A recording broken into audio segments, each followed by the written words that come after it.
All right, we're going to do exercise 18-5 now, and as a spoiler alert, this is going to be a capital lease. Now, one of the things I need to explain is that in a capital lease, there are two types of leases. There is a finance lease and there is a sales type lease. Now, it makes no difference to the person who is leasing which type it is. The journal entries are exactly the same for them. But for the person, the lessor, the person who is collecting the money, then it does make a difference. So in a financing type lease, we're talking about like leasing an automobile, where the car dealership sells the vehicle and somebody else actually finances the lease, and so it's a third party is doing the leasing. In a sales type lease, it is the person who owns the asset initially is actually making a profit on the sale as well as making a profit on the interest.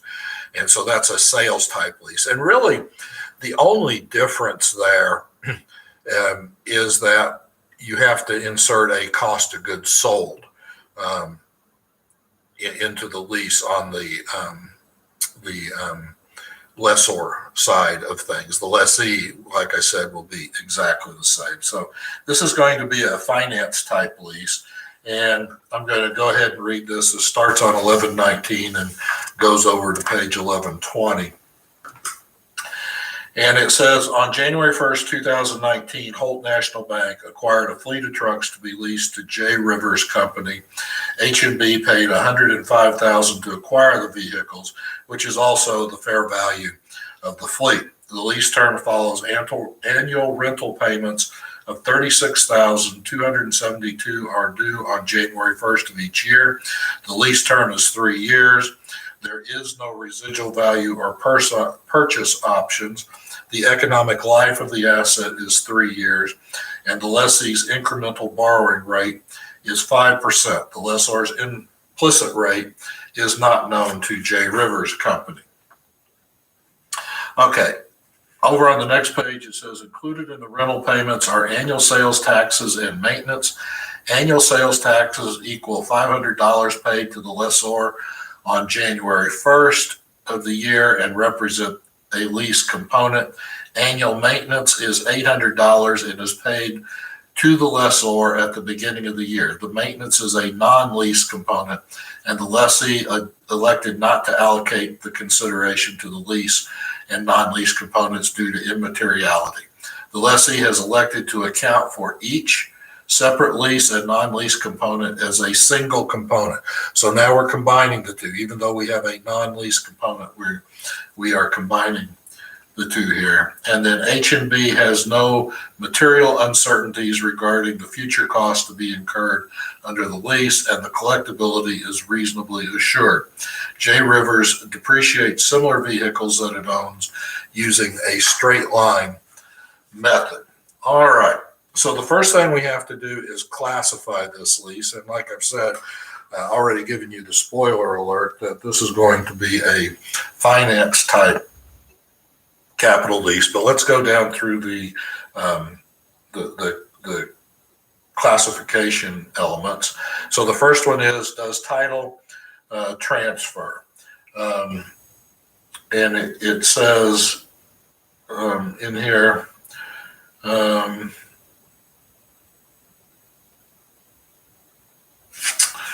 well, there's nothing that indicates that the title transfers.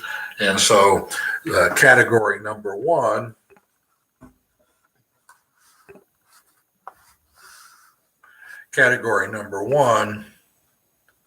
is no. No on that. So category number two is there a bargain purchase option? And it says here there is no residual value and no purchase option. So that answer is no. Number 3, do we have 75% of the life of the asset? Well, we're told that the life of the asset is 3 years and the lease term is 3 years. So we have 100%. So yes. So right now we could stop, except that this is a problem. We're trying to explain how these things work. But we could stop right now and declare, because it's met one of the categories, that this is a capital lease, and because the fair market value and what they paid to acquire them are the same, we know it's a finance lease. Okay, and so then number 4 is, do we have at least 90% of the economic value in the net present value of the lease payments? So now we have to get out our time value of money tables, and so to look at that, what we are looking for here is what are the lease payments. And so the lease payment, we are told right here, is $36,272. So $36,272. And then we need the factor for the present value of an annuity due, and that's for 5% for 3 years, and I get 2.85941.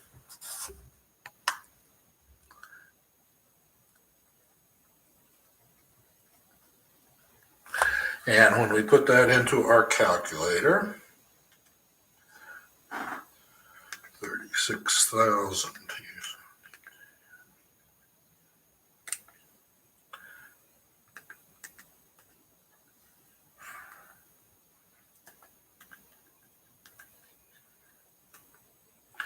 I get $104,079.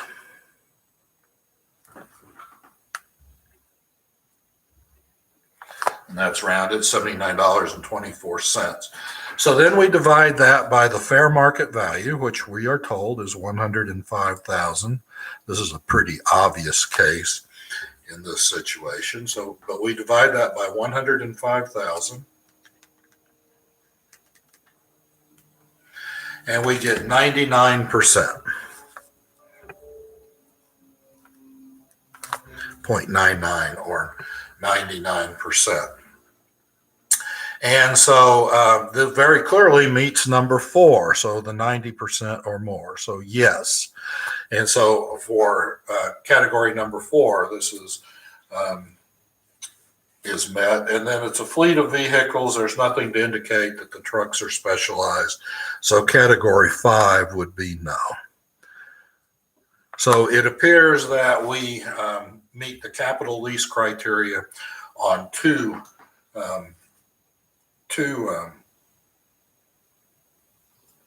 reasons here. All right, so now I'm going to do, the problem doesn't call for this, but I'm going to do both the lessor and the lessee. We'll start with the lessee because that's what it talks about, but I'm going to do the journal entries for both sides here. And so, in the first one, we're going to make the journal entry, and it will be for right of use asset.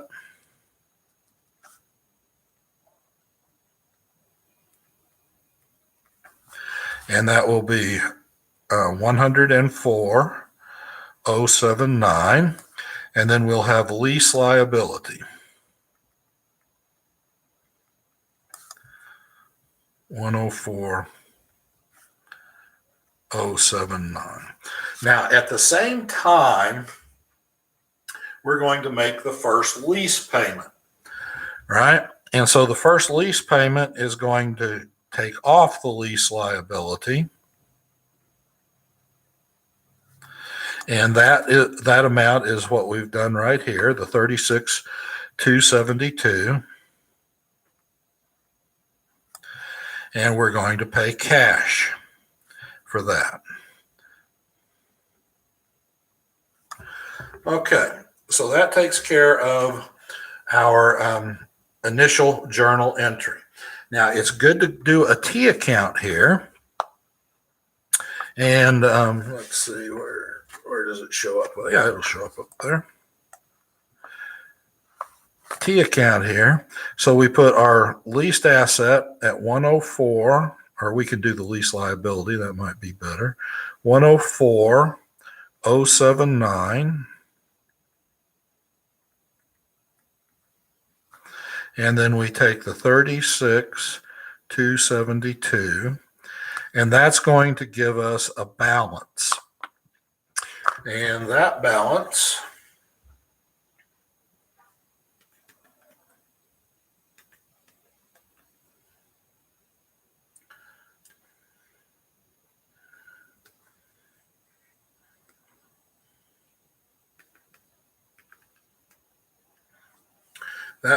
will be 67,807. All right. Now, so on December 31st, this was 1/1 of year one. So on 12/31, we are going to have interest expense.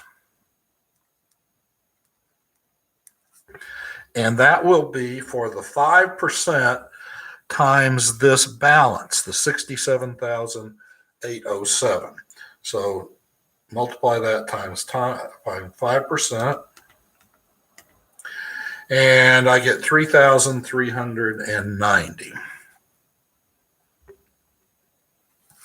And some change, but it rounds down. And this will be interest payable.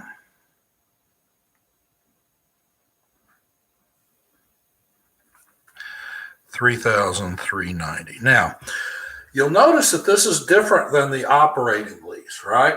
This is a capital lease, and remember, in a capital lease, we are in essence buying the economic value of the asset, and therefore we recognize an interest expense here. But also, because we're buying it, what we don't have is an expense, a lease expense. And so since we're buying it, the expense portion will come through the amortization. And so the amortization is pretty straightforward. It's the 104,079. And we're going to divide that by 3 because we're told that we do straight line depreciation. And so we're going to have depreciation expense.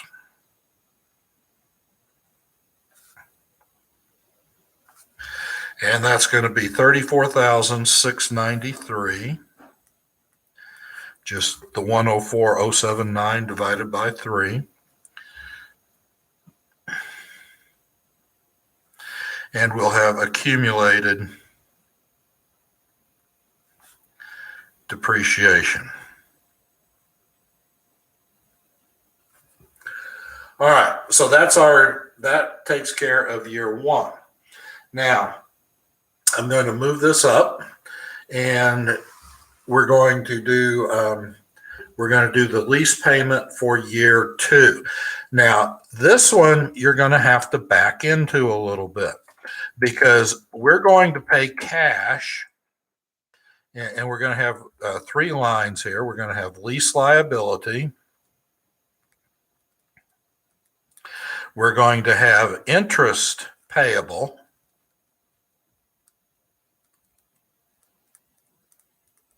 And we know that right now. That's going to be the 3,390. And then we're going to have cash. Now, the cash is the lease payment. And can't quite see it up there, but remember the lease payment that we made was 36,272. That stays the same. That is by law 36,272. And so now we back in to that. So we take the 36,272 and we subtract the interest payable of 3,390, and that gives us our lease liability payment of 32,882. Now we come over here and put 32,882 to get our balance in our T account. And I'm going to move that up. So I put that in the T account up there, the 32,882, and I'm going to subtract that from the balance in the lease liability account.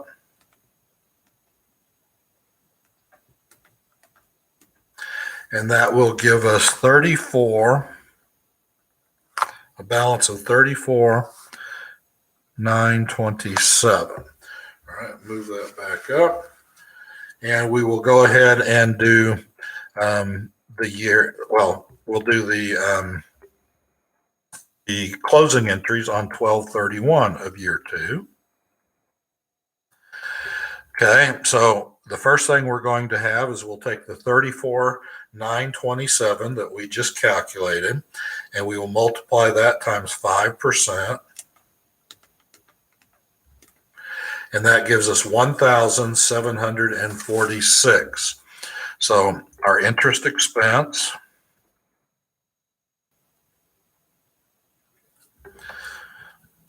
will be 1,746. We'll have interest payable, 1,746. But remember, we also have to do the depreciation. So we'll have depreciation expense, and that will be exactly the same as we had before because we're using straight line depreciation. 34,693. And then we will have accumulated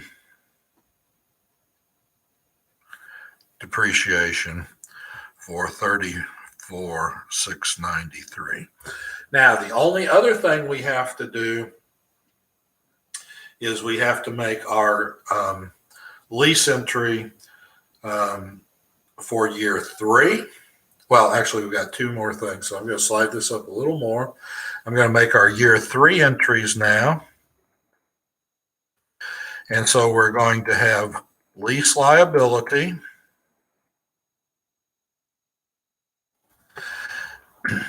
We don't know yet. Well, we do, but we don't. And then we're going to have interest payable.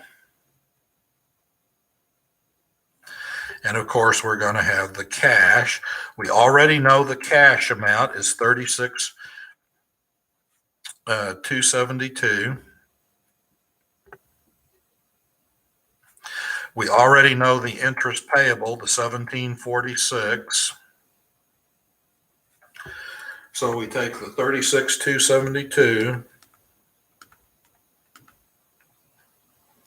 We subtract off the 1,746.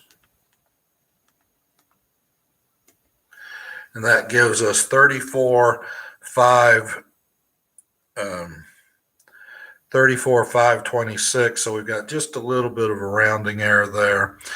So we'll go ahead and